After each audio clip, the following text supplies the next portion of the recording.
এই ভিডিওটিতে আমি তোমাদের আসন্ন দর্শন বা ফিলোসফি বিষয়ের একটি অত্যন্ত গুরুত্বপূর্ণ নমুনা প্রশ্নপত্র ও তার উত্তর নিয়ে হাজির হয়েছি। আজকের এই প্রশ্নপত্রটিতে 3-এর দাগে তোমরা যে কয়েকটা প্রশ্ন দেখবে, তোমার যদি প্রত্যেকটি ভালোভাবে রেডি থাকে, আমি আশা রাখছি আজকের এই প্রশ্নপত্রটি থেকে তোমরা অনেক 8 নম্বরের বড় প্রশ্ন কমন পেয়ে যাবে। তাই বন্ধুরা, তোমরা যারা আসন্ন দর্শন পরীক্ষায় অনেক ভালো রেজাল্ট করতে চাও, তারা অবশ্যই ভিডিওটি শেষ পর্যন্ত দেখতে থাকো এবং চ্যানেলে নতুন হয়ে থাকলে অবশ্যই চ্যানেলটি সাবস্ক্রাইব করে পাশে থাকা বেল আইকনটি প্রেস করে রাখো।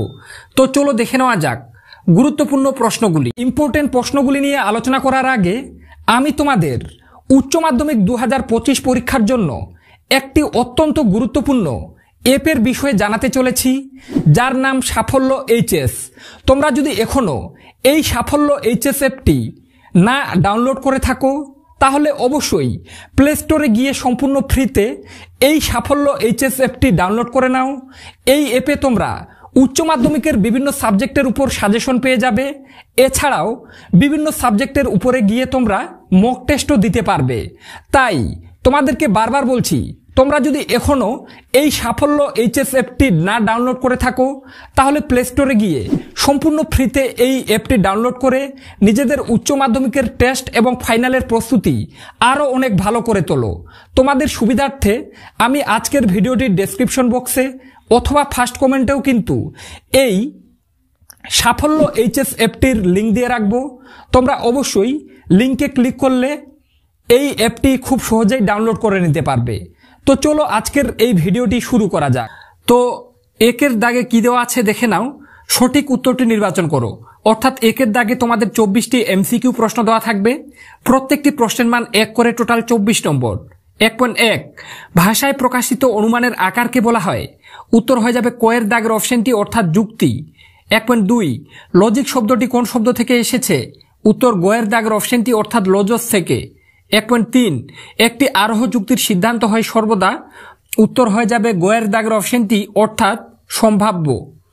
এরপরে দেখে নেব 1.4 প্রাকল্পিক বচনের উদ্দেশ্যকে বলে। উত্তর হয়ে যাবে পূর্বগ, অর্থাৎ কোয়ের দাগের অপশনটি উত্তর। 1.5 ও বচনের যে পদটি ব্যাপ্য হয় তা হলো। তো উত্তর হয়ে যাবে ও বচনের যে পদটি ব্যাপ্য হয় তা হলো ক্ষয়ের দাগের অপশনটি, অর্থাৎ বিধেয় পদ। এরপরে দেখে নেব 1.6 কি আছে? একই উদ্দেশ্য ও বিধেয় বিশিষ্ট বিরোধিতার সম্বন্ধ থাকে। উত্তর হয়ে যাবে ক্ষয়ের দাগের অপশনটি, অর্থাৎ এ এবং ও বচনে। ক্ষয়ের দাগের অপশনটি উত্তর, এ এবং ও বচনে। 1.7 এরিস্টটলের মতে বচনের বিরোধিতা কত প্রকার? তো এর উত্তর হয়ে যাবে কয়ের দাগের অপশনটি, অর্থাৎ 2 প্রকার। 1.8 নের 4টি সংস্থানে সর্বমোট মূর্তির সংখ্যা কত? উত্তর হয়ে যাবে গয়ের দাগের অপশনটি, অর্থাৎ 256টি। 1.9 নে অনুমানে কটি সংস্থান থাকে? উত্তর হয়ে যাবে গয়ের দাগের অপশনটি, অর্থাৎ 4টি। 1.10 পি অথবা কিউ নয়, কিউ পার কিউ এই যুক্তি আকারটি? উত্তর হয়ে যাবে গয়ের দাগের অপশনটি, অর্থাৎ বৈধ ডিএস। 1.11 এর দাগে শূন্যগর্ভ শ্রেণীর প্রথম প্রবক্তা কে? উত্তর হয়ে যাবে গয়ের দাগের অপশনটি, অর্থাৎ জর্জ বুল। 1.12 মূল শ্রেণীর বিরুদ্ধ শ্রেণীকে মূল শ্রেণীর কি বলা হয়? উত্তর হয়ে যাবে গয়ের দাগের অপশনটি, অর্থাৎ পরিপূরক শ্রেণী। 1.13 এর দাগে যে যৌগিক বচনের সত্যমূল্য সর্বদা মূল বচনের বিরোধী হয় তাকে বলে। তো উত্তর হয়ে যাবে যে যৌগিক বচনের সত্যমূল্য সর্বদা মূল বচনের বিরোধী হয় তাকে বলা হয়। উত্তর ঘয়ের দাগের অপশনটি, অর্থাৎ নিষেধক বচন। 1.14 একটি দ্বিপ্রাকল্পিক বচনের 2টি অঙ্গ বচন মিথ্যা হলে বচনটি হবে। উত্তর হয়ে যাবে কয়ের দাগের অপশনটি, অর্থাৎ সত্য। 1.15 রাম আসবে না কেবল যদি সেম আসে বচনটি হলো। উত্তর হয়ে যাবে কয়ের দাগের অপশনটি, অর্থাৎ প্রাকল্পিক বচন। 1.16 আরোহ অনুমানের সমস্যাটি হলো। উত্তর হয়ে যাবে ঘয়ের দাগের অপশনটি, অর্থাৎ সামান্যীকরণ। 1.17 লৌকিক আরোহের আকারগত ভিত্তি হলো। উত্তর হয়ে যাবে ক্ষয়ের দাগের অপশনটি, অর্থাৎ পর্যবেক্ষণ। 1.18 আরোহ অনুমানের জানা থেকে অজানাতে যাওয়াকে বলা হয়। উত্তর হয়ে যাবে গয়ের দাগের অপশনটি, অর্থাৎ আরোহমূলক লাভ। 1.19 বিষপান মৃত্যুর পর্যাপ্ত সত্য এটি হলো। উত্তর হয়ে যাবে কয়ের দাগের অপশনটি, অর্থাৎ পর্যাপ্ত শর্ত অর্থে। 1.20 সুইচ টেপা আলো জ্বালার। উত্তর হয়ে যাবে কয়ের দাগের অপশনটি, অর্থাৎ আবশ্যিক শর্ত। 1.21 কারণ হলো কার্যের অব্যবহিত শর্তান্তরহীন অপরিবর্তনীয় পূর্ববর্তী ঘটনা বলেছেন। উত্তর হয়ে যাবে কয়ের দাগের অপশনটি অর্থাৎ মিল। 1.22 দ্বৈত অন্যই পদ্ধতি হলো, উত্তর হয়ে যাবে ক্ষয়ের দাগের অপশনটি অর্থাৎ অন্যই ব্যতিরেকী পদ্ধতি। 1.23 অবৈধ সামান্যীকরণ দোষ হয় যে পদ্ধতির অপপ্রয়োগের ফলে তা হলো, তো এর উত্তর হয়ে যাবে কয়ের দাগের অপশনটি অর্থাৎ অন্যই পদ্ধতির অপপ্রয়োগের ফলে। 1.24 মিল যে পদ্ধতিকে প্রধানত আবিষ্কারের পদ্ধতি প্রমাণের পদ্ধতি নয় বলেছেন তা হলো, উত্তর হয়ে যাবে কয়ের দাগের অপশনটি অর্থাৎ অন্যই পদ্ধতি।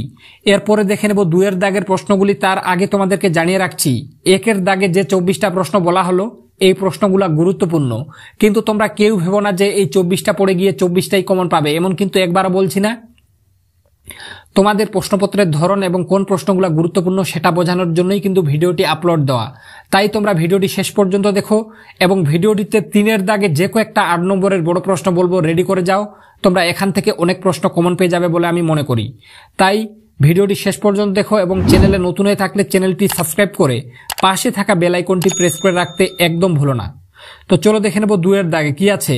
নিম্নলিখিত প্রশ্নগুলির অতি সংক্ষিপ্তে উত্তর দাও, বিকল্প প্রশ্নগুলি লক্ষণীয়। অর্থাৎ 2 দাগে তোমাদের 1 নম্বরের 16টি এসএকিউ বা অতি সংক্ষিপ্ত প্রশ্ন দেওয়া থাকবে, প্রত্যেকটি প্রশ্নের মান 1 করে, টোটাল 16 নম্বর। তো দেখে নেব 2.1 দাগে যুক্তির আকারগত বৈধতা কাকে বলে, এর সাথে অথবা দিয়ে আছে যুক্তির আকার কাকে বলে। 2.2 বিরুদ্ধ বিরোধিতা কাকে বলে, এর সাথে অথবা দিয়ে আছে বচনের বিরোধিতার একটি বৈশিষ্ট্য লেখো। 2.3 মানুষ অসৎ হতে পারে, অসম বিরোধী বচন নির্ণয় করো, এর সাথে অথবা দিয়ে সকল মানুষ হয় মরণশীল, বচনটি যদি সত্য হয় তবে কিছু মানুষ নয় মরণশীল, বচনটির সত্যমূল্য কি হবে। 2.4 বস্তুগত বিবর্তন কাকে বলে। 2.5 ধ্বংসমূলক প্রাকল্পিক ন্যায়ের এমটি এর একটি দৃষ্টান্ত দাও, এর সাথে অথবা দিয়ে আছে অনুক শিকারজনিত দোষ কখন হয়। 2.6 অনুকল্প পরিগ্রহণ দোষের একটি উদাহরণ দাও, এর সাথে অথবা দিয়ে আছে বৈকল্পিক নিরপেক্ষ ন্যায়ের বৈধতার নিয়ম কি। 2.7 ভেনচিত্র কাকে বলে, এর সাথে অথবা দিয়ে আছে শূন্য শ্রেণীর বুলীয় ভাষ্য কি। 2.8 ভেনচিত্রে প্রকাশ করো সকল দার্শনিক হন জ্ঞানী। 2.9 গ্রাহক কাকে বলে। 2.10 বৈকল্পিক বচনে অথবার পরিবর্তে কোন প্রতীক ব্যবহৃত হয়, এর সাথে অথবা দিয়ে আছে শত সত্য বাক্য কাকে বলে। 2.11 উপমা যুক্তি কাকে বলে। 2.12 অবৈজ্ঞানিক আরোহকে লৌকিক আরোহ বলা হয় কেন, এর সাথে অথবা দিয়ে আছে মন্দ উপমা যুক্তির একটি দৃষ্টান্ত দাও। 2.13 আরোহ সংক্রান্ত লাভ বলতে কি বোঝায়। 2.14 পর্যাপ্ত শর্ত হিসেবে কারণের একটি দৃষ্টান্ত দাও। 2.15 বিষপান মৃত্যুর কারণ, এক্ষেত্রে কারণ কথাটি কি অর্থে ব্যবহৃত হয়েছে, এর সাথে অথবা দিয়ে আছে বৃষ্টি হলো মাটি ভেজার কারণ, বাক্যটিতে কারণ কথাটি কি অর্থে ব্যবহৃত হয়েছে তা লেখো। 2.16 মিল কিভাবে কারণের লক্ষণ দিয়েছেন। তো বন্ধুরা 2 দাগে যে 16টা এসএকিউ প্রশ্ন বলা হলো প্রশ্নগুলি গুরুত্বপূর্ণ, তোমরা দেখে রাখতে পারো। আশা রাখছি এখান থেকে তোমরা অনেক প্রশ্ন কমন পেয়ে যাবে। কিন্তু 3 দাগে এখন আমি তোমাদের যে কয়েকটা 8 নম্বরের প্রশ্ন বলবো, তুমি যদি প্রত্যেকটি ভালোভাবে ফলো করে পরীক্ষা দিতে যাও তোমাদের রেজাল্ট ভালো হতে বাধ্য। তাই আমি তোমাদেরকে বলছি তোমরা অবশ্যই 3 দাগের প্রত্যেকটি প্রশ্ন ভালোভাবে পড়ে রাখবে, এখান থেকে তুমি অনেক প্রশ্ন কমন পেয়ে যাবে। তো চলো দেখে নেব 3 দাগের 8 নম্বরের বড় প্রশ্নগুলি। নিম্নলিখিত প্রশ্নগুলির উত্তর দাও, বিকল্প প্রশ্নগুলি লক্ষণীয়। অর্থাৎ 3 দাগে তোমাদের 8 নম্বরের 5টি প্রশ্নের উত্তর করতে হবে, প্রত্যেকটি প্রশ্নের মান 8 করে, টোটাল 40 নম্বর। দেখে নাও কোয়ের দাগে। তো কোয়ের দাগে তোমাদের বচন অধ্যায় থেকে প্রশ্ন দেওয়া থাকবে। দেখে নাও নিরপেক্ষ বচন বলতে কি বোঝো, উদাহরণসহ নিরপেক্ষ ও সাপেক্ষ বচনের পার্থক্য লেখো। তো তোমরা যারা লজিক করবে না ভাবছো তারা এই প্রশ্নটা কোনোভাবে বাদ দেবে না, এই প্রশ্নটা কিন্তু চূড়ান্ত গুরুত্বপূর্ণ এবছরের জন্য। আমি আশা রাখছি এই প্রশ্নটা তোমরা এবছরে কমনও পেয়ে যেতে পারো, তাই খুবই গুরুত্ব দিয়ে এই প্রশ্নটা তোমরা পড়ে রাখবে। আর যারা মনে করছো যে তোমরা লজিকে ভালো পারদর্শী বা লজিক করতে পারবে তারা লজিকে প্র্যাকটিস করবে। নিম্নলিখিত বাক্যগুলিকে তর্কবিদ্যা সম্মত বচনে রূপান্তরিত করো ও তাদের গুণ পরিমাণ নির্দেশ করো। যারা বচন করতে পারো তারা বচন করে গুণ এবং গুণ এবং পরিমাণটা নির্দেশ করতে হবে তোমাদের বচন করার পরে। তো এটাও কিন্তু ভালোভাবে প্র্যাকটিস করে রাখবে। এরপরে ক্ষয়ের দাগে তোমাদের অমাধ্যম অনুমান থেকে পরীক্ষায় 2টো প্রশ্ন দেওয়া থাকবে, একটি প্রশ্নের উত্তর করতে হবে। যারা মনে করছো যে তোমরা শেষ মুহূর্তে কোন প্রশ্নটা গুরুত্ব দিয়ে পড়বে তাদের জন্য বলছি, বিবর্তন কাকে বলে, বিবর্তনের নিয়মগুলি উদাহরণ সহ ব্যাখ্যা করো। বিবর্তনকে অমাধ্যম অনুমান বলা হয় কেন, এই প্রশ্নটা কিন্তু সবথেকে গুরুত্বপূর্ণ। অমাধ্যম অনুমান থেকে ভালোভাবে প্র্যাকটিস করে রাখবে। আর যারা লজিক করবে ভাবছো তারা এখান থেকে প্র্যাকটিস করবে। নিম্নলিখিত বাক্যগুলিকে তর্কবিদ্যা সম্মত আকারে রূপান্তর করো এবং আবর্তন বিবর্তন করো। অর্থাৎ আবর্তন বিবর্তন পাঠটা তোমরা ভালোভাবে দেখে রাখবে অমাধ্যম অনুমান থেকে। এরপরে গোয়ের দাগে নিম্নলিখিত বিষয়গুলি সম্পর্কে উপযুক্ত উদাহরণ সহকারে সংক্ষিপ্ত টিকা লেখো। অর্থাৎ গোয়ের দাগে তোমাদের নিরপেক্ষ ন্যায় নামক অধ্যায় থেকে দুটো টিকা পরীক্ষায় দেওয়া থাকবে, দুটারই করতে হবে 4 4 8 নম্বর। তো এবছরের জন্য সবথেকে গুরুত্বপূর্ণ দুটো টিকা অবৈধ সাধ্যদোষ এবং অব্যাপ্য হেতুদোষ, এই দুটো টিকা সবথেকে গুরুত্বপূর্ণ বলে মনে করা হয়েছে। এরপরে যারা মনে করছো যে তোমরা লজিক ভালো বোঝো তারা এখান থেকে প্র্যাকটিস করবে। নিম্নলিখিত যুক্তিগুলিকে আদর্শ আকারে পরিণত করে তাদের মূর্তি ও সংস্থান উল্লেখ করো ও বৈধতা বিচার করো। যারা লজিক বোঝো তারা এই পাঠটা ভালোভাবে দেখে রাখবে। এরপরে ঘয়ের দাগে তোমাদের মিলের পরীক্ষামূলক পদ্ধতি। তো এখান থেকে যে পদ্ধতিটা সবথেকে গুরুত্বপূর্ণ, মিলের সহপরিবর্তন পদ্ধতি আলোচনা করো, ভালোভাবে দেখে রাখবে। সংজ্ঞা, আকার, দৃষ্টান্ত, দুটি সুবিধা দুটি অসুবিধা, খুবই গুরুত্বপূর্ণ, ভালোভাবে পড়ে রাখবে এই প্রশ্নটা। এছাড়া একটা আর অথবা দিয়ে মিলের অন্যই পদ্ধতি আলোচনা করো, সংজ্ঞা, আকার, দৃষ্টান্ত, দুটি সুবিধা দুটি অসুবিধা। এই দুটো পদ্ধতি পড়া থাকলে আমার মনে হয় এবছরে একটা পদ্ধতি তুমি 100% কমন পেতে চলেছ। তাই ভিডিওটিতে আমি যে দুটো প্রশ্ন গুরুত্ব দিয়ে পড়তে বললাম এই দুটো পদ্ধতি তোমরা ভালোভাবে দেখে রাখবে। এরপরে উঁয়ের দাগে সংক্ষিপ্ত টিকা লেখো। তো উঁয়ের দাগে তোমাদের আরোহমূলক দোষ নামক অধ্যায় থেকে দুটো টিকা দেওয়া থাকবে, তোমাদের দুটোরই উত্তর করতে হবে 4 4 করে 8 নম্বর। তো এবছরের জন্য আরোহমূলক দোষ থেকে গুরুত্বপূর্ণ বলে মনে করা হয়েছে অবৈধ সামান্যীকরণ দোষ এবং সহকার্যকে কারণ হিসেবে গণ্য করার দোষ, এই দুটো ভালোভাবে দেখে রাখবে। এছাড়াও যারা মনে করছো যে আরোহমূলক দোষ থেকেও তোমরা লজিক ভালোভাবে প্র্যাকটিস করবে, তারা প্র্যাকটিস করে রাখবে। নিচের আরোহ যুক্তিগুলির বিচার করো এবং কোনো দোষ থাকলে তা উল্লেখ করো। তো বন্ধুরা, আজকের ভিডিওটিতে 3-এর দাগে যে কয়েকটা প্রশ্ন বলা হলো, প্রশ্নগুলো গুরুত্বপূর্ণ সব থেকে বেশি, সেজন্যই তোমাদের সাথে শেয়ার করলাম। কিন্তু কেউ ভেবো না যে মাত্র এই কোটা প্রশ্ন পড়ে গিয়ে এইগুলার মধ্যেই কমন পাবে, এমন কিন্তু আমি বলছি না। তোমাদের জন্য দর্শন বিষয়ের চূড়ান্ত সাজেশন আগামী 2-1 দিনের মধ্যেই নিয়ে আসবো চ্যানেলে। ওই ভিডিওটা থেকে তোমাদের একটা প্রশ্ন বাইরে যাবে না বলে আমার মনে হয়। কেননা প্রতি বছর যে প্রশ্নগুলো আমি বলি, তোমরা যদি দেখো আমাদের আগের ভিডিওগুলো, তোমরা দেখতে পাবে যে বেশিরভাগ প্রশ্ন আমাদের সাজেশন থেকে কমন আসে।